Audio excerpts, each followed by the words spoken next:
आज हम पढ़ेंगे डिस्कवरी ऑफ न्यूट्रॉन के बारे में। इससे पहले मतलब एटम पे बहुत से एक्सपेरिमेंट किए गए। एटम पे मतलब डिफरेंट चार्जेस का बताया गया कि एटम के अंदर पॉजिटिव चार्ज मौजूद होते हैं, नेगेटिव चार्ज मौजूद होते हैं, ठीक है। इसके अलावा जो सबसे पहले मतलब डिस्कवरी थी वो रदरफोर्ड की थी, जिसने कहा था कि एटम हमारे पास जो होते हैं वो एटम के अंदर उसका न्यूक्लियस मौजूद होते हैं, जिसमें न्यूक्लियस के ऊपर पॉजिटिव चार्ज होते हैं, ठीक है। इसमें हम इसके रदरफोर्ड की जो डिस्कवरी थी इसको भी डिटेल से पढ़ेंगे आगे जाके। इसी तरह हमारे पास जो साइंटिस्ट था ई गोल्डस्टाइन, जिसने 1886 में प्रोटॉन को डिस्कवर किया था। फिर जे थॉमसन आगे थे जिन्होंने 1897 में इलेक्ट्रॉन को डिस्कवर किया था, ठीक है। तो साइंटिस्ट का ये कहना था जो एक एटम होता है हमारे पास, उस एटम का जो मास होता है वो किसके इक्वल होता है, number of proton plus number of electron के इक्वल होते हैं, ठीक है। यानी कि किसी भी एटम का अगर हम उसका मास लेंगे तो उसका मास किसके इक्वल आएगा, प्रोटॉन और इलेक्ट्रॉन के सम के इक्वल आएगा। लेकिन बहुत सी केसेस ऐसी थी जहाँ पर नंबर ऑफ प्रोटॉन और नंबर ऑफ इलेक्ट्रॉन अगर लिया गया तो असल में जो मास आया था एटम का वो उससे ज़्यादा था। फॉर एग्जांपल आप देखें, एक एटम है हमारे पास, अगर उसमें नंबर ऑफ प्रोटॉन है 10 कर दें और इलेक्ट्रॉन उसके भी 10 है, ठीक है, लेकिन मास उसका आना चाहिए था 20, लेकिन उस एटम का असल मास हमारे पास कितना आ जाता था, 30 आ जाता था, ठीक है। इसी तरह अगर हम एक और केस देख लें, हीलियम को देख लेते हैं, ठीक है। हीलियम में हमें पता है कि हीलियम के एटम में 2 प्रोटॉन मौजूद होते हैं, जबकि हाइड्रोजन के एटम में 1 प्रोटॉन मौजूद होते हैं, ठीक है। अगर मतलब इसके मास को हम देखते हैं तो ये हाइड्रोजन के डबल आना चाहिए था हीलियम को, यानी कि 2 हाइड्रोजन अगर हम लेते हैं, यहाँ इस साइड पे हम 2 हाइड्रोजन ले लेते हैं और 1 हीलियम लेते हैं, ठीक है। तो इसको मतलब इस हाइड्रोजन के वेट के बराबर आना चाहिए था हीलियम को, लेकिन नहीं, ये इसके 4 टाइम्स हैवी बन रहा था। यानी हम अगर 4 हाइड्रोजन ले रहे थे और 1 हीलियम, 4 हाइड्रोजन और 1 हीलियम, तब जाके इनका वेट इक्वल आता था। इसी तरह अगर हम मतलब कि उसमें देख लें, लिथियम का वेट देख लेते हैं। लिथियम में हमारे पास 3 प्रोटॉन मौजूद होते हैं, ठीक है, लेकिन लिथियम का वेट कितना आता है, 7 आते हैं। इसी तरह बेरिलियम का देख लें, 4 प्रोटॉन बेरिलियम में होते हैं लेकिन वेट उसका 9 है। बोरान में 5 प्रोटॉन मौजूद होते हैं और उसका वेट आ जाता है तकरीबन 11 है। हाँ, बोरान का वेट आता है 11। तो यहाँ पे मतलब ये बात नोट की गई थी कि अगर हम मास को देखते हैं, किसी भी एटम के मास को देखते हैं, तो असल में उसका मास जो होता है उसके प्रोटॉन और इलेक्ट्रॉन के सम के इक्वल नहीं होता, बल्कि उससे ज़्यादा होता है, जो कि ये बात शो करते हैं कि अगर एक एटम है, एटम के न्यूक्लियस में हमारे पास अगर मौजूद है इलेक्ट्रॉन मौजूद है, प्रोटॉन मौजूद है, तो इस एटम के अंदर ऐसी पार्टिकल्स भी मौजूद हैं जो कि इस एटम के मास को चेंज कर रही हैं, ठीक है। तो बाद में उन पार्टिकल्स को न्यूट्रॉन का नाम दिया गया था। डिफरेंट इस पर एक्सपेरिमेंट किए गए थे, लेकिन 1932 में एक साइंटिस्ट था जिसका नाम जेम्स चैडविक था, ठीक है। जेम्स चैडविक हमारे पास वो साइंटिस्ट थे जिन्होंने न्यूट्रॉन पर एक्सपेरिमेंट किए और न्यूट्रॉन की डिस्कवरी दी थी, ठीक।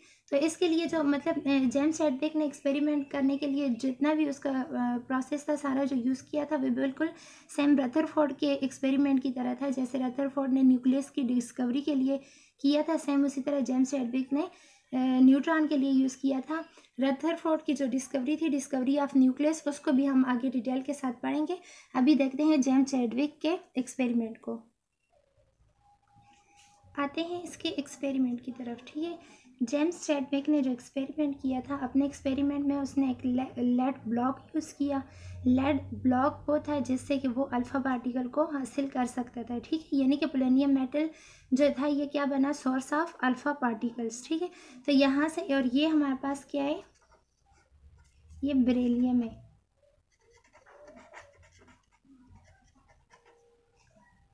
ये डिटेक्टर आ गया, यहाँ पर उसने डिटेक्ट किया कि कौन सी रेज आ रही है।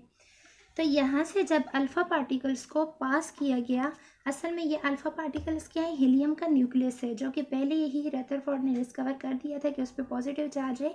तो ये अल्फ़ा पार्टिकल्स जब यहाँ से आकर इस ब्लॉक पर टकरा गई, अल्फ़ा पार्टिकल्स जब इस बेरिलियम के ब्लॉक के साथ आके लगती हैं तो यहाँ से आगे न्यू पार्टिकल्स आ जाते हैं, ठीक है। तो उन न्यू पार्टिकल्स को चैडविक ने किसका नाम दिया?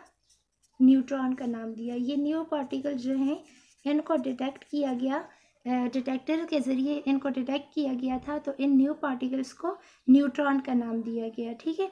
फिर यहाँ पर मतलब कि ये नोट किया कि अगर इसकी प्रॉपर्टीज़ को देखा जाए, न्यूट्रॉन की प्रॉपर्टीज़ को देखा जाए कि इस पर पॉजिटिव चार्ज है या नेगेटिव चार्ज है, तो उसके लिए चैडविक ने क्या किया, उसने नोट किया कि अगर इन पार्टिकल्स को यहाँ से कोई भी फील्ड अप्लाई की जाए, ठीक है, या इलेक्ट्रिक फील्ड अप्लाई की जाए या मैग्नेटिक फील्ड अप्लाई की जाए, तो उसने जब ये फील्ड्स इन पार्टिकल्स को अप्लाई की तो इसने कोई डिफ्लेक्शन शो नहीं की, ना ही इलेक्ट्रिक फील्ड की तरफ ये पार्टिकल्स रिफ्लेक्ट हुई और ना ही मैग्नेटिक फील्ड में ये पार्टिकल्स रिफ्लेक्ट हुई, जहाँ से ये बात क्लियर हो गई थी कि इन पार्टिकल्स के ऊपर कोई चार्ज मौजूद नहीं है और ये पार्टिकल असल में क्या है, न्यूट्रल है।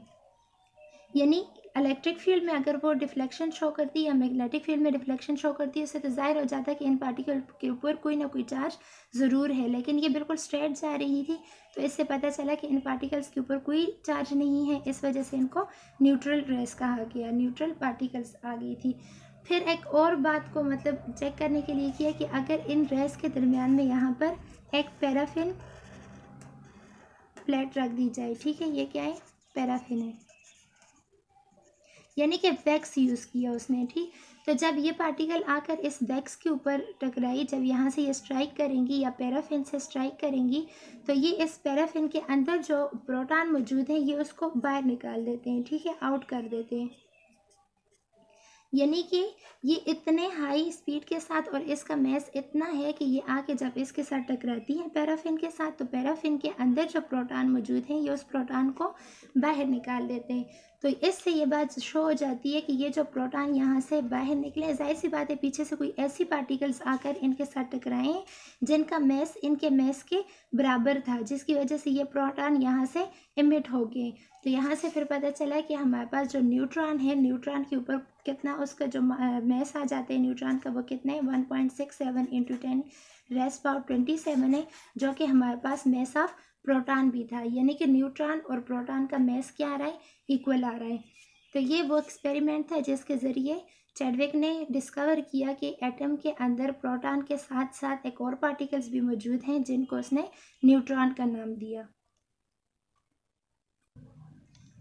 रदरफोर्ड ने अपने एक्सपेरिमेंट में जब न्यूक्लियस को डिस्कवर किया था, तो रदरफोर्ड ने इसे किसका नाम दिया था, सेमी सोलर सिस्टम का नाम दिया था, ठीक। जब हम रदरफोर्ड के एक्सपेरिमेंट को डिटेल के साथ पढ़ेंगे, वहाँ से हमें क्लियर हो जाएगा कि असल में रदरफोर्ड में फिर ये कहा था कि जो एटम होता है उसका असल जो मैस होता है वो किसकी वजह से होता है, उसकी न्यूक्लियस की वजह से होता है, जिसमें कि हमने पढ़ लिया कि न्यूक्लियस के अंदर क्या चीज़ मौजूद है, प्रोटॉन मौजूद है और न्यूट्रॉन मौजूद है, जबकि इलेक्ट्रॉन जो है वो इस न्यूक्लियस के इर्द गिर्द रिवॉल्व कर रहे हैं। जिस तरह अगर हम सोलर सिस्टम को देख लेते हैं, तो ये हमारे पास सन है, सन के इर्द गिर्द जितने भी प्लेनेट हैं वो रिवॉल्व करते हैं। तो इसी तरह ये इलेक्ट्रॉन जो है ये भी इसके इर्द गिर्द रिवॉल्व करते हैं, और इसको रदरफोर्ड के एक्सपेरिमेंट को इंशाल्लाह हम नेक्स्ट लेक्चर में एक्सप्लेन करेंगे।